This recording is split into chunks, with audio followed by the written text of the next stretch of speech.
متواتر مسلسل 3 ماہ سے ایک عدالت سے دوسری عدالت 24 گھنٹے جو ہے وہ خان صاحب کے کیسز میں وہ رہے اور اتنا وہ سرگرداں رہے کہ ان کی طبیعت ناساز ہو گئی اور وہ بیماری کی وجہ سے آج آ نہ سکے، اور انہوں نے اس کا برملا اظہار اپنی درخواست لکھی ہوئی میں کیا جس میں انہوں نے آج آنے سے استثناء مانگا تھا، لیکن اس کے باوجود انہوں نے تحریری طور پر جو سپریم کورٹ نے تقاضا کیا تھا کہ آپ تحریری بحث اس معاملے کی دے دیں، وہ انہوں نے آج سبمٹ اپنا دوسرے ایسوسیٹ کی جانب سے وہ کر دی گئی اور وہ انہوں نے پیش کی۔ تو مخدوم علی خان صاحب نے کراچی سے شامل کی، شرکت کی، اور انہوں نے کہا مجھے یہ کل ملی ہے، یہ ان کی جو لکھ کے انہوں نے دی ہے تو میں اس کا جواب دینا چاہوں گا۔ بینچ نے کہا ٹھیک ہے۔ تو اس پر منصور علی شاہ صاحب، جسٹس منصور علی شاہ صاحب نے کچھ کہا کہ یہ بتائیے گا کہ کیا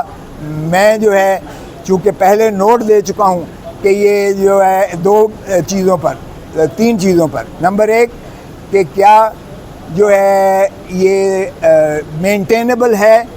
اور میری نظر میں مینٹینیبل نہیں ہے، بلکہ باقی 2 جج صاحبان نے کہا مینٹینیبل ہے، تو بھائی میجورٹی ظاہر ہے وہ کیس آگے چلتا رہا۔ دوسرا انہوں نے کہا کہ میں نے جو آرمی ایکٹ والے کیس میں میں نے یہ لکھا کہ مناسب ہوگا کہ پہلے اس کا practice and procedure of Supreme Court rules کا، جس میں بینچ کی تشکیل پر 3 سینئر ججز کی بات کی گئی ہے، اس کا پہلے فیصلہ کیا جائے اور تب جو ہے بعد میں پروسیڈ ہو، کیونکہ پھر بینچ کی کمپوزیشن جو ہے شاید مختلف ہو جائے۔ تو انہوں نے کہا ایک بات، دوسری بات یہ ہے کہ کیا میری اس آبزرویشن کے بعد جو میں نے نوٹس دیا ہے کیا یہ بینچ کو آگے پروسیڈ کرنا چاہیے، اور تیسرا انہوں نے کہا کہ اگر یہ فیصلہ ہو بھی جاتا ہے تو کیا فل کورٹ کو سننا مناسب ہوگا یا 5 اور 5 ججز سنیں، جس طرح پہلے کیسز میں جو جتنے اہم کیسز تھے اس میں لارجر بینچ سنتی رہی ہے، تو کیا اس کے باوجود جو ہے اس بینچ کو جو ہے سننا چاہیے۔ تو چیف جسٹس صاحب نے کہا کہ ٹھیک ہے، یہ ہم آپس میں بیٹھ کے فیصلہ کریں گے، آپ اس کیس کو ہم جاری رکھنا چاہتے ہیں۔ اگرچہ مخدوم علی خان صاحب سے جب ان کی رائے لی گئی تو انہوں نے بھی کہا کہ ان کے نوٹ کی اہمیت ہے، مگر چیف صاحب نے کہا ٹھیک ہے آپ لکھ کر دے دیجئے گا، اس میں وقت کی قلت ہے اور میں یہ بوجھ اپنے سر پر نہیں لے کے جانا چاہتا کہ ہم 1 سال سے 2022 سے اس کیس کو سن رہے ہیں، اور سننے کے بعد چونکہ میری ریٹائرمنٹ قریب ہے، میں نہیں چاہتا کہ اس کو انڈیسائیڈڈ چھوڑ کے جاؤں، اور میں چاہتا ہوں کہ یہ ایک اہم کیس ہے اور اس کا فیصلہ جو ہے یکسو ہونا چاہیے۔ تو اس لیے انہوں نے یہ عزم کا اظہار کیا کہ 1 ہفتے کی انہیں ٹائم دیا ہے، یہ سوموار چھوڑ کے اگلے سوموار کو رکھا ہے۔ انہوں نے دونوں فریقین متواتر مسلسل 3 ماہ سے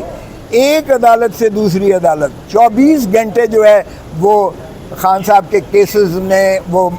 رہے اور اتنا وہ سرگرداں رہے کہ ان کی طبیعت ناساز ہو گئی اور وہ بیماری کی وجہ سے آج آ نہ سکے، اور انہوں نے اس کا برملا اظہار اپنی درخواست لکھی ہوئی میں کیا جس میں انہوں نے آج آنے سے استثناء مانگا تھا، لیکن اس کے باوجود انہوں نے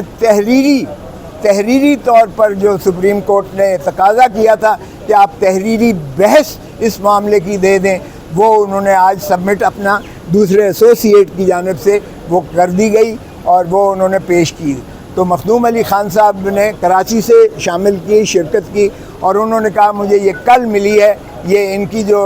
لکھ کے انہوں نے دی ہے تو میں اس کا جواب دینا چاہوں گا۔ بینچ نے کہا ٹھیک ہے۔ تو اس پر منصور علی شاہ صاحب، جسٹس منصور علی شاہ صاحب نے کچھ کہا کہ یہ بتائیے گا کہ کیا میں جو ہے چونکہ پہلے نوٹ دے چکا ہوں کہ یہ جو ہے 3 چیزوں پر، نمبر 1 کہ کیا جو ہے یہ مینٹینیبل ہے، اور میری نظر میں مینٹینیبل نہیں ہے، بلکہ باقی 2 جج صاحبان نے کہا مینٹینیبل ہے، تو بھائی میجورٹی ظاہر ہے وہ کیس آگے چلتا رہا۔ دوسرا انہوں نے کہا کہ میں نے جو آرمی ایکٹ والے کیس میں میں نے یہ لکھا کہ مناسب ہوگا کہ پہلے اس کا practice and procedure of Supreme Court rules کا، جس میں بینچ کی تشکیل پر 3 سینئر ججز کی بات کی گئی ہے، اس کا پہلے فیصلہ کیا جائے، اور تب جو ہے بعد میں پروسیڈ ہو، کیونکہ پھر بینچ کی کمپوزیشن جو ہے شاید مختلف ہو جائے۔ تو انہوں نے کہا ایک بات، دوسری بات یہ ہے کہ کیا میری اس آبزرویشن کے بعد جو میں نے نوٹس دیا ہے کیا یہ بینچ کو آگے پروسیڈ کرنا چاہیے، اور تیسرا انہوں نے کہا کہ اگر یہ فیصلہ ہو بھی جاتا ہے تو کیا فل کورٹ کو سننا مناسب ہوگا یا 5 اور 5 ججز سنیں، جس طرح پہلے کیسز میں جو جتنے اہم کیسز تھے اس میں لارجر بینچ سنتی رہی ہے، تو کیا اس کے باوجود جو ہے اس بینچ کو جو ہے سننا چاہیے۔ تو چیف جسٹس صاحب نے کہا کہ ٹھیک ہے، یہ ہم آپس میں بیٹھ کے فیصلہ کریں گے، آپ اس کیس کو ہم جاری رکھنا چاہتے ہیں۔ اگرچہ مخدوم علی خان صاحب سے جب ان کی رائے لی گئی تو انہوں نے بھی کہا کہ ان کے نوٹ کی اہمیت ہے، مگر چیف صاحب نے کہا ٹھیک ہے آپ لکھ کر دے دیجئے گا، اس میں وقت کی قلت ہے اور میں یہ بوجھ اپنے سر پر نہیں لے کے جانا چاہتا کہ ہم 1 سال سے 2022 سے اس کیس کو سن رہے ہیں، اور سننے کے بعد چونکہ میری ریٹائرمنٹ قریب ہے، میں نہیں چاہتا کہ اس کو انڈیسائیڈڈ چھوڑ کے جاؤں، اور میں چاہتا ہوں کہ یہ ایک اہم کیس ہے اور اس کا فیصلہ جو ہے یکسو ہونا چاہیے۔ تو اس لیے انہوں نے یہ عزم کا اظہار کیا کہ 1 ہفتے کی انہیں ٹائم دیا ہے، یہ سوموار چھوڑ کے اگلے سوموار کو رکھا ہے۔ انہوں نے دونوں فریقین